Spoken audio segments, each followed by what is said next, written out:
program, Seder, on the Majority Report. On the phone, Angela Nagle. She is a writer for Current Affairs and The Baffler. Angela, welcome to the program. Hi, thanks for having me. So I wanted to talk to you about both about your piece, your most recent piece in The Baffler, about how hatred of the masses bridges our partisan divide. But I also want to talk to you a little bit about the alt-right, and sort of both these phenomena are playing out in at the moment. But this long term, I guess,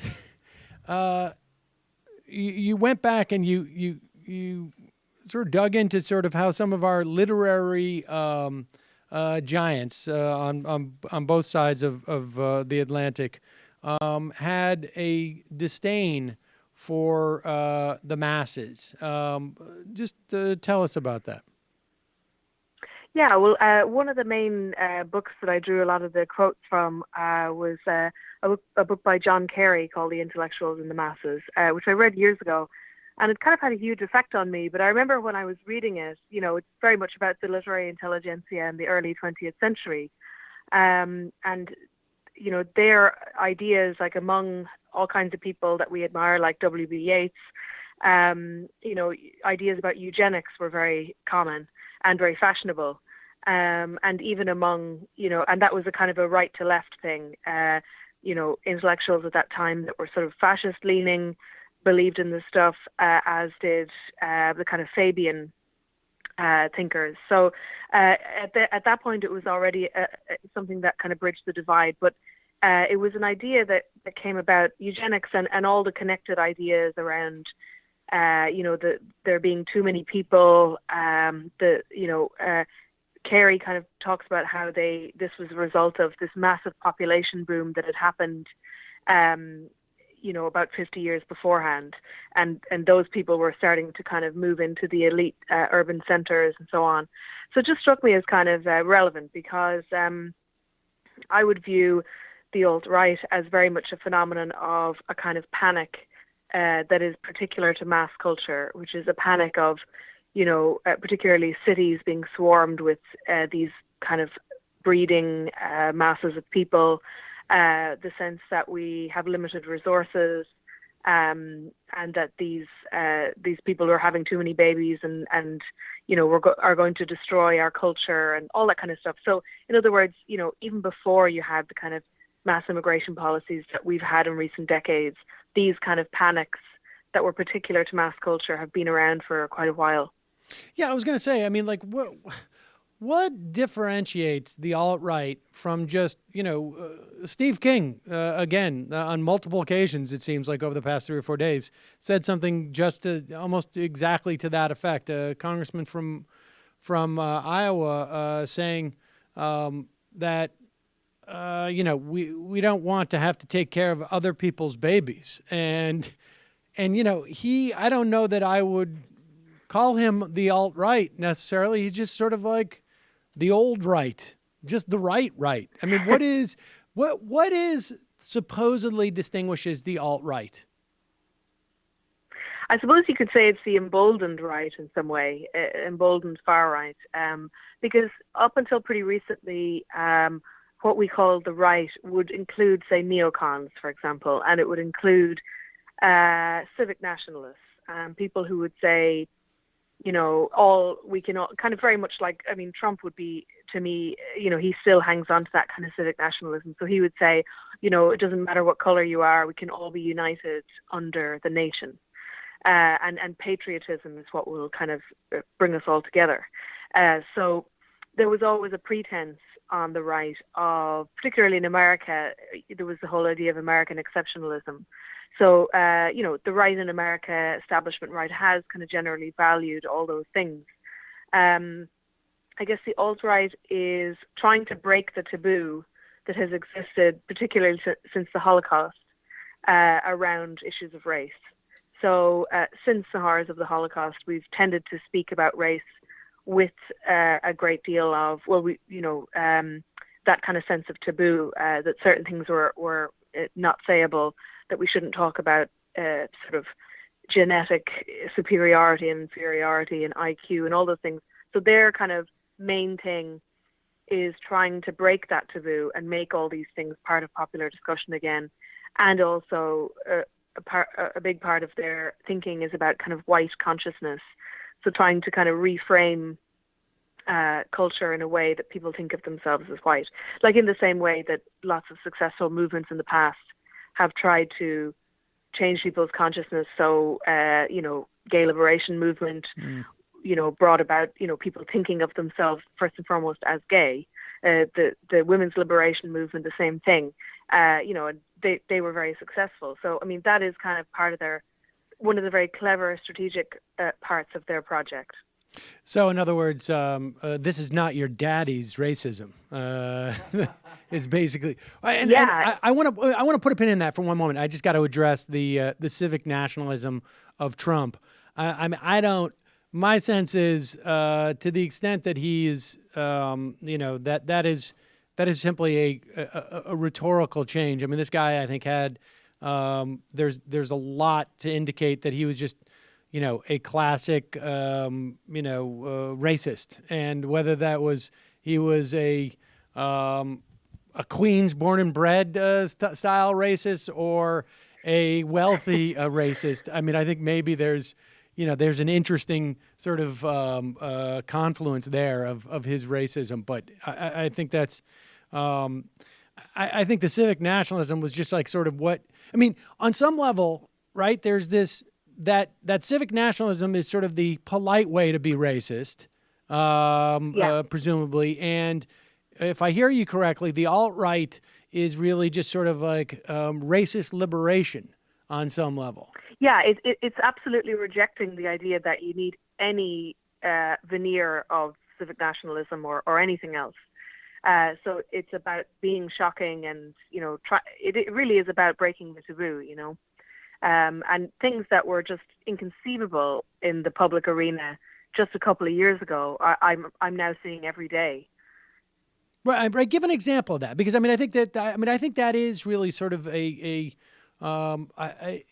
is really the case, and it's sort of, I wonder if it's sort of the last gasp of it's a classic white aggrievement, right? And almost you can see the mirror image with like something like RFRA, the Religious Freedom Act. Like you're inhibiting my practice of religion because you won't allow me to discriminate with it. Yeah. Well, I guess particularly the comments of King, I think that just wouldn't have been possible, in recent decades. There was always a veneer over, even if a person on the right felt those things privately, someone else's babies, this incredibly dehumanizing stuff, and of course, before I guess Jeff Sessions is a perfect example, right? I mean, this guy was too racist in 1980 under the Reagan era to be a judge, and now he's just racist enough to be our Department of to our Attorney General. I guess is a good example of that too. Yeah. One of the things I also really liked about the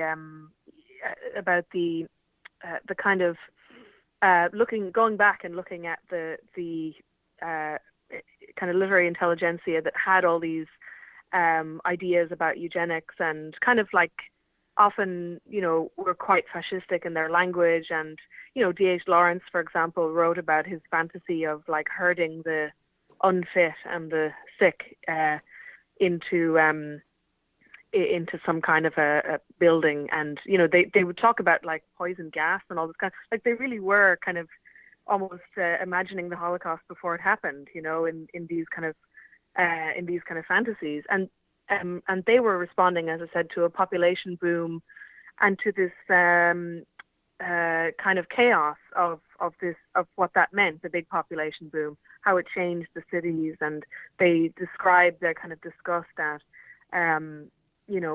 these kind of populations, kind of uneducated, proletarianized kind of populations moving into the cities, into their elite spaces. So, not to diminish in any way the fact that this is about race, but in a way, it's sort of like race is just the most recent thing to hang an old panic on. That's kind of my feeling about it.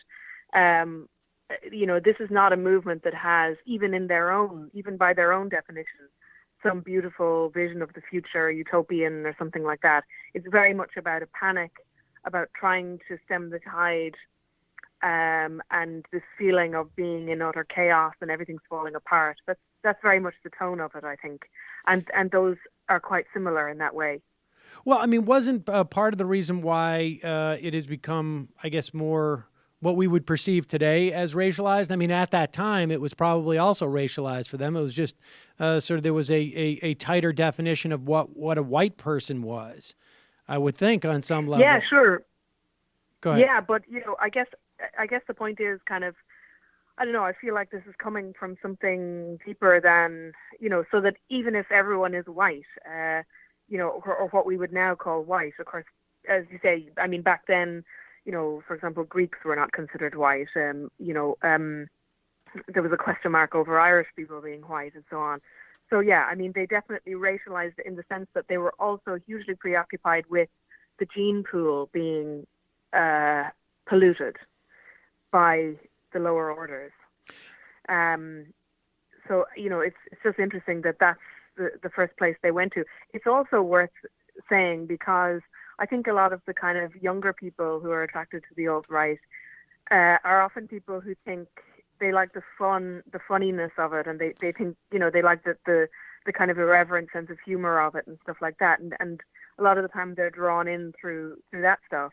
But it's worth remembering that, like, the last time these ideas were fashionable, it did end in the Holocaust, and it did end in the rise of fascism and, just a huge mass sort of death across Europe. So, it's pretty serious stuff, actually, and it's not, it's not to be taken lightly. I wanted to touch on that, because there's been a lot written about the idea of that, I'm just joking. Like Milo Yiannopoulos, started to refer himself as a performance artist and a comedian, I think right around the time that he was finally being sort of called out in a way that by the right even, and where he just became too toxic. But I'm thinking, like, you mentioned Gavin McInnes, who there's some controversy right now about whether or not he went on and was explicitly talking about, his newfound appreciation for anti-Semitism. I think, on Stormfront. I mean, he's a guy who I happen to have known a little bit back in the day, and so I sort of followed it. What's that? I don't think I was the reason necessarily, because it's been a while. But this whole thing of it's, and I think Patton Oswalt made this point. A lot of these guys are, and I do mean guys, are either wannabe comedians or failed comedians or dub themselves as comedians, whereby they really are not in any real sense of the word. But it's almost as if technology has now opened it up in some way, right? Like where you can have an entire. It used to be, if you wanted to call yourself a comedian, you would have to get hired in clubs or write for television or something, of that ilk. I mean, I guess you could also go around and busk, and perform at in parks. But there's a whole new world in which, and we're a part of it here, where you can go on and create a celebrity for yourself. And the idea of saying these things ends up being an asset in that environment. I mean, I'm not convinced when I read this stuff about McInnes, saying that he had sort of shifted his perspective on anti-Semitism. Now I think he's claiming it's a little bit out of context or whatever, but that wasn't him just saying, like, I've got to get my Twitter following up. And there's sort of this weird incentive for it. Yeah, I mean, I suppose it's also, it's coming from kind of online culture, a whole kind of sense of humor that was building up online for years before these guys kind of came into the mainstream, which was very much about the fun of anonymously offending people. And it is unfortunate that, around, in the middle of that, or kind of to make sense of that or put in context, a culture did grow up around the left, the kind of people who the right calls social justice warriors. The thing is, there really was a culture in the left that did become humorless and unintentionally funny in its lack of sense of humor, and ultra sensitive, and just sensitive to the point of absolute absurdity. And anyone who's on the left that I know has found themselves on the receiving end of that kind of ultra sensitive culture, taking offense at something. So the problem is that, I mean, as someone who's very much on the left myself, I would rather this weren't the case, but it just is, as far as I have observed, that, there was a culture there for many years that's still kind of there, but it's been dealt such a blow by people like Milo. It may not be around for much longer, but there was a culture that developed on the left that kind of allowed the other side to be funny very easily because it was so humorless. It's interesting, and I guess I would differ with the assessment as to whether they were funny, but it was easy for them to be. It allowed for sort of like the online equivalent of like a shock jock, I guess. Yeah, and it allowed their over-the-top sense of how the world is falling apart or society is falling apart, and and so on. It sort of, or it allowed their caricature of the left to actually have some basis in a small, unrepresentative, somebody they find on Tumblr who's a bit ridiculous. They would be able to screen grab that and go, look, this is the left now, rather than looking at like trade unions or like organized socialist parties or anything like that. They would pick some like 16-year-old on Tumblr and say, oh, look, this person thinks they have 10 genders or something like that. So like, it's almost like, I think the two online cultures that are both small actually, but just very active online, kind of reinforce each other's view of society in some way, even though they're not actually, neither are particularly representative. But I think, I mean, we could have gone back 16 years ago, 15 years ago, and looked at, let's say, the anti-war protests, and Fox News is down there picking out the guy on stilts, wearing a funny hat, and it's the same dynamic as that Tumblr, that you're talking about. Yeah. And that dynamic has been going on for, I mean,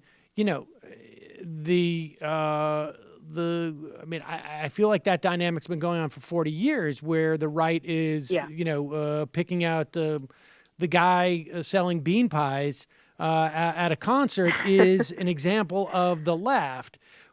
That this happens, it seems to me, when the right is in power in such an indisputable way that they then shift their aggrievement to the culture.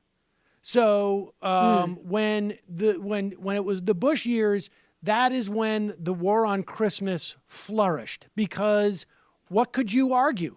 The Republicans controlled all three branches of government.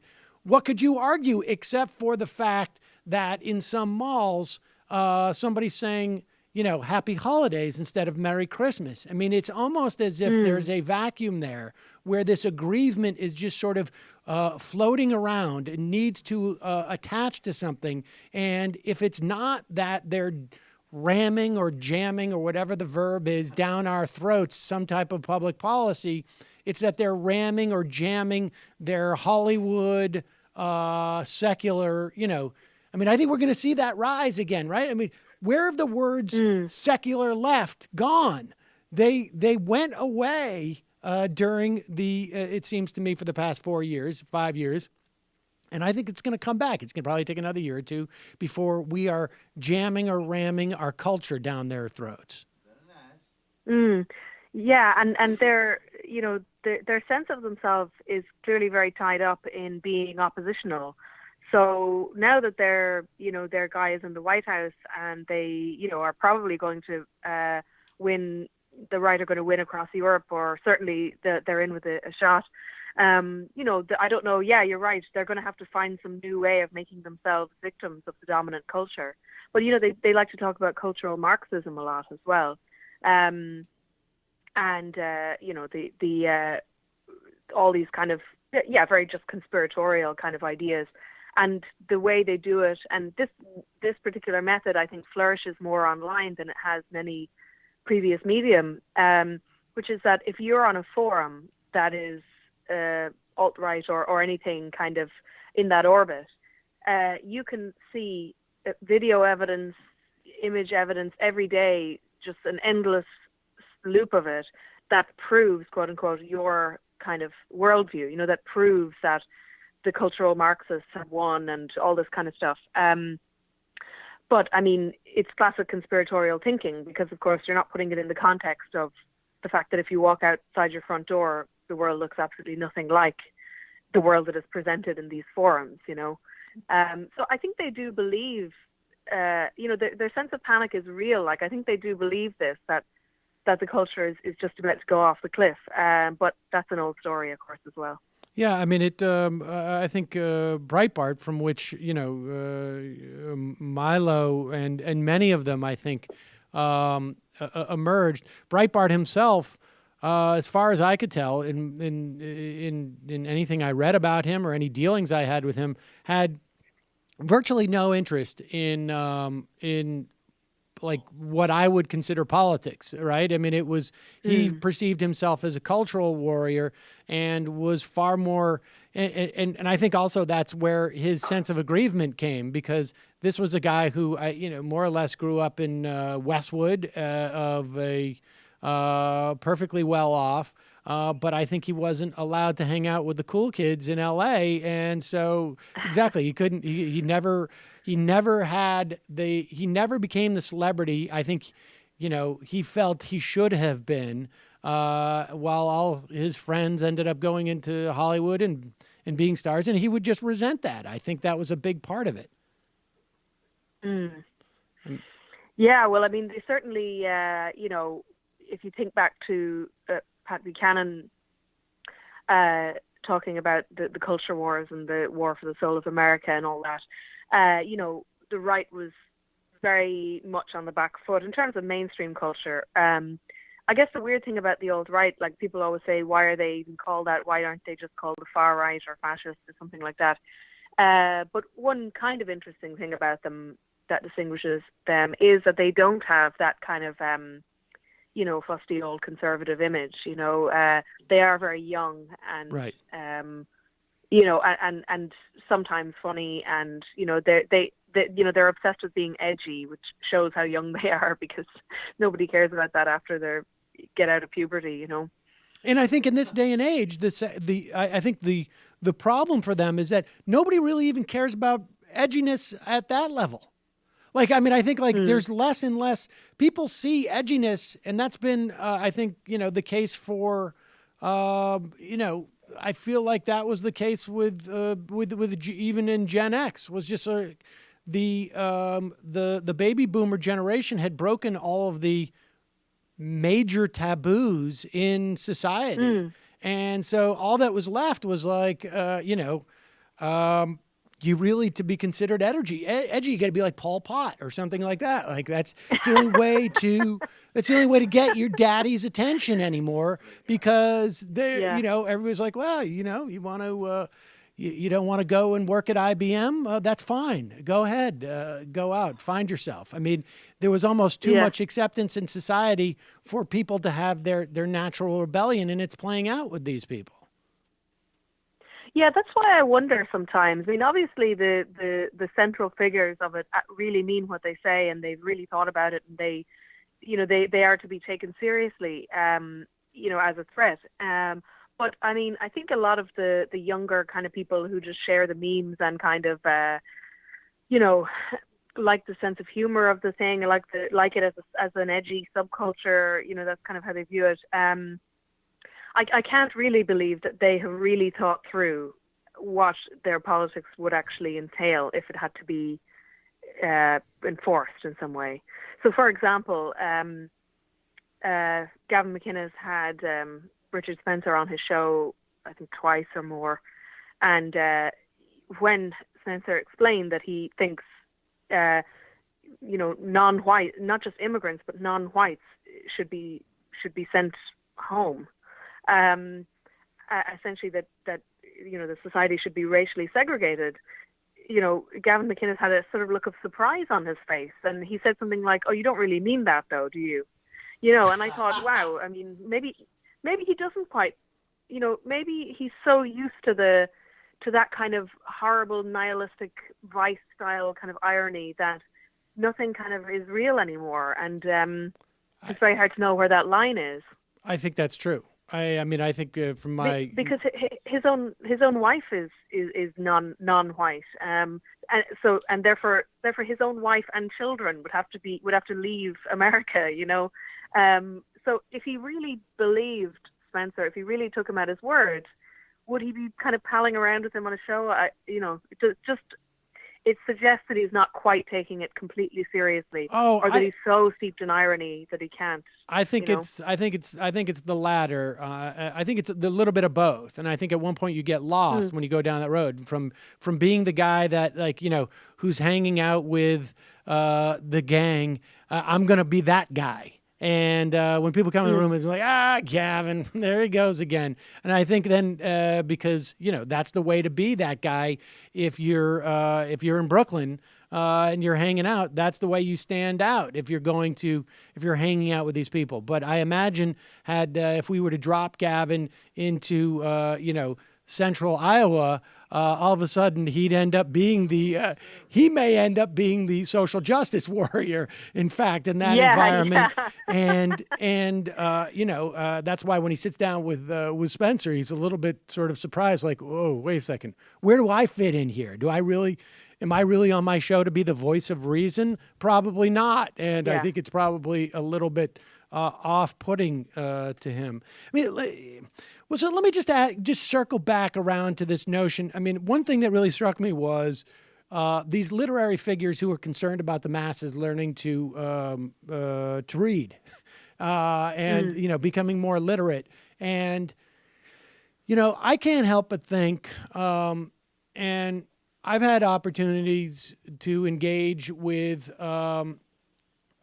Trump voters, people who I like. People who are close to me in some fashion, and I can't help but think in this one area they're dumb. I mean, I feel myself in the context of a conversation when I'm talking to people about this stuff, like I can feel myself, withdrawing from my body and looking down on me and saying, just shut your mouth and don't be an asshole about this. But during it and after it, as I reflect upon it, I say, like, there's a real problem of ignorance here, and I can't tell if it's willful or not, or what it's born of. But there's this notion of just a perspective on politics that seems to be rather ill-informed, and there just seems to be a lot of opportunity for people to get ill-informed, very deeply ill-informed about politics these days.